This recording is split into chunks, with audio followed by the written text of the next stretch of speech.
Hey guys, welcome to Tech with Aman. And in this video, we'll be looking what are Kafka producers and how they work, like how they produce messages or data to these Kafka topics, and how they distribute these messages over the multiple partitions. Like a topic can have multiple partitions, so how they distribute this data over these partitions. We'll be covering all of these. So I have created a few more videos. I'll link them to this I button so you can check the videos on Kafka there.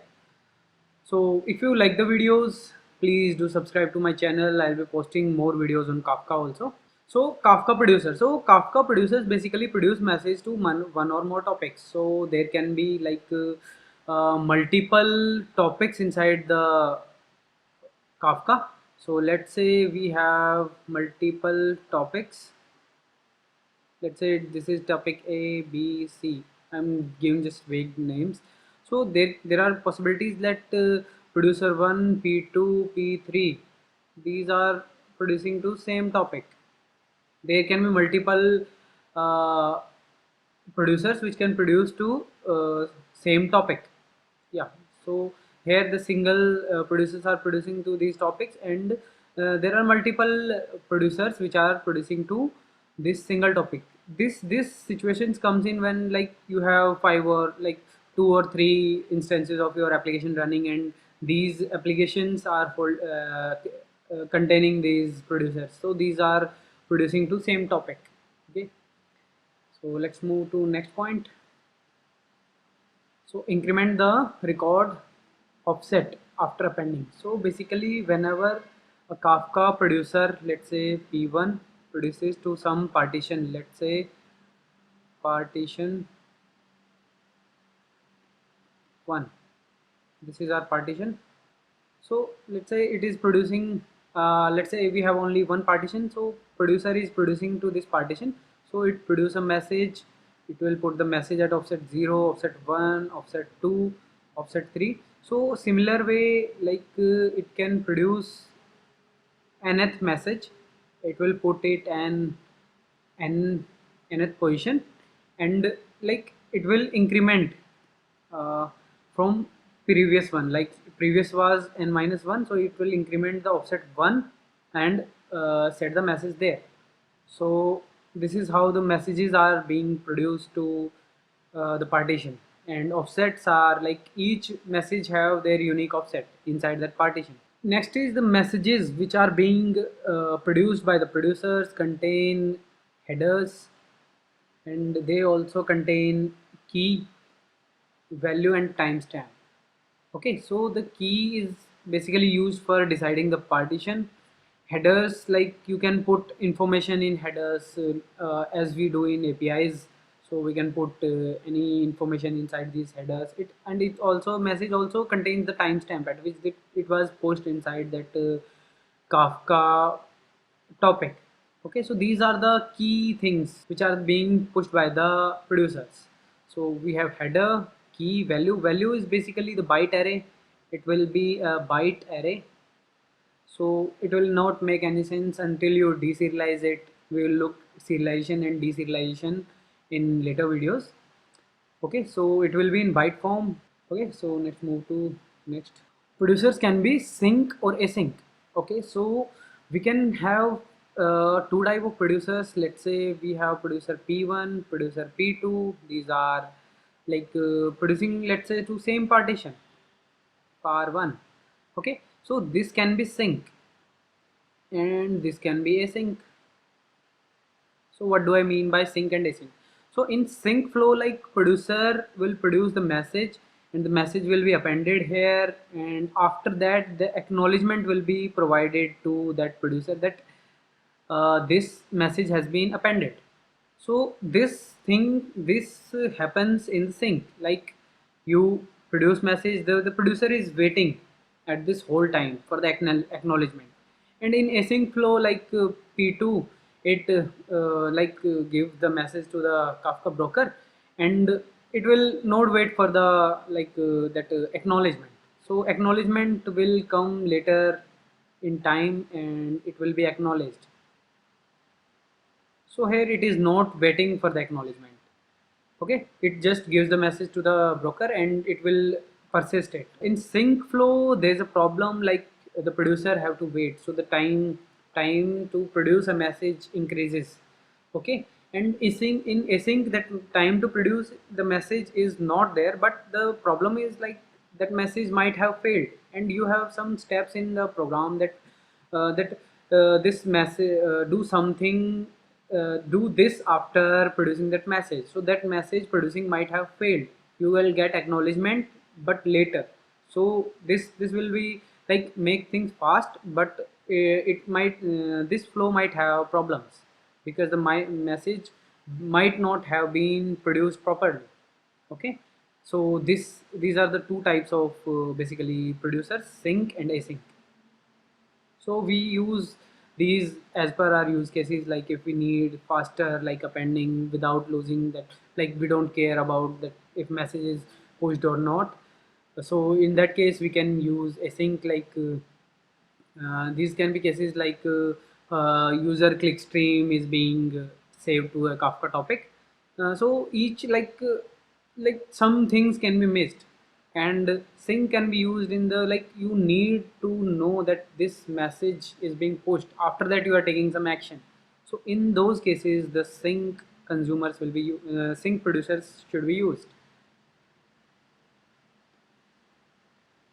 Okay, so next is Kafka producers use these serializers to serialize the data. So basically, let's say we have a string here. Let's say string says tech with Aman, and this is the message we want to produce to this, let's say, topic T1. Okay, and this is our producer P1. So to produce this, this should be converted to byte array. So this should be serialized to bytes, and after that it should be pushed there. So Kafka only understands byte, like it don't care like that byte array contains like some object or anything else. It doesn't care. So it only accepts bytes. So the producer have to like implement some serializer that can be Avro. Like it is Avro is quite good serialization thing. So and we can also use JSON here. Like JSON is also some, like we convert the object to JSON and then create bytes of that JSON. That like JSON will convert it into a string, and we can take bytes of those string and put it inside the topics. Okay, and protocol buffer can also be used here to convert the data. Okay, and next is like producers balance message to each topics by default. So let me show you this with an example. Okay, so this is the diagram, and here we have a producer, and here is our serializer. So let's say we are using JSON, and we are assuming a object, let's say data object, class data, and it contains let's say single entry string name. Okay, and so this JSON serializer, what it does is it take this from producer, this object. So it first convert it into string, and then it bytes. Okay, so array of bytes is created, and this is where like we are here right now. Okay, and then there is a partitioner. Like by default a default partitioner is used. So what is the job of this partitioner? So partitioner decides, like let's say here we have three partitions, partition 1, 2 and 3 for same topic delivery SMS. So this partitioner decide to which partition this message will go.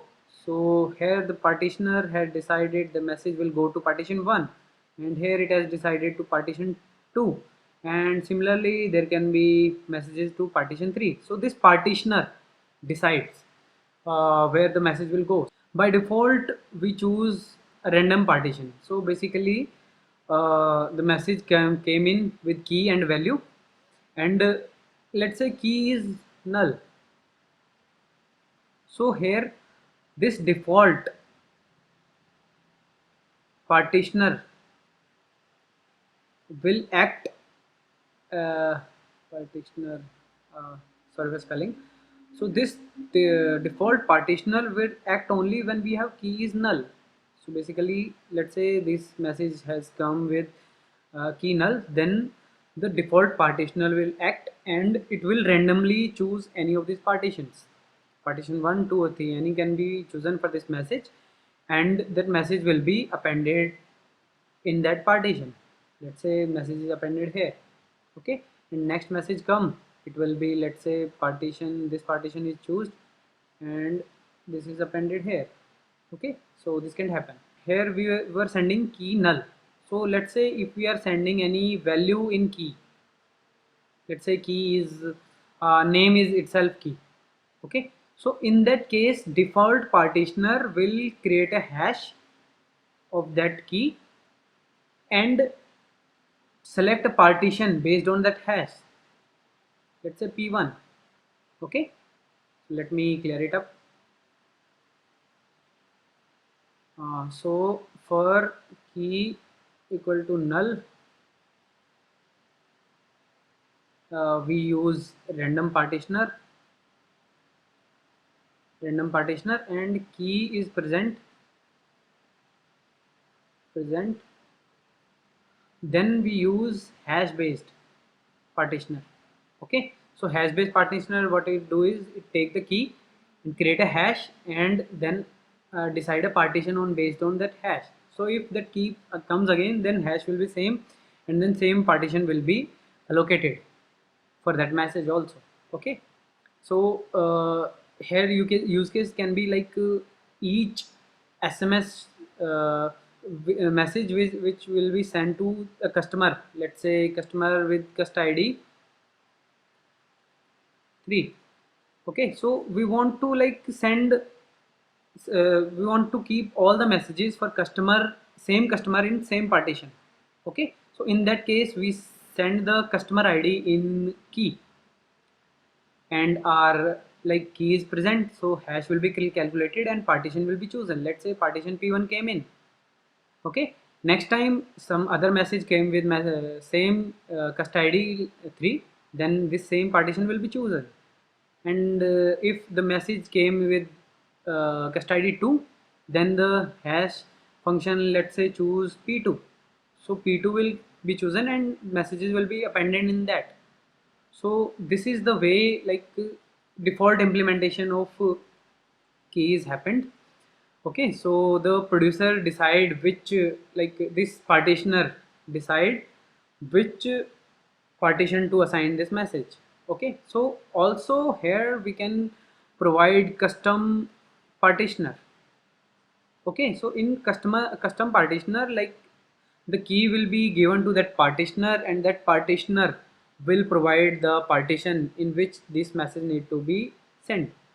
Okay, so I think things are clear now. Producers balance out the messages to each topics partitions inside each topic by default. Okay, and we have discussed that, and like here if for null key we use random partitioner, for key is present we calculate hash, and we can also use custom partitioner. We have decided discussed these three partitioners. So this is the extension of the already explained, I have already explained. So the partition, we can also use custom partitioner. Okay, so custom partitioner will provide the partition based on the key. I think this is all for the Kafka producers we need to know.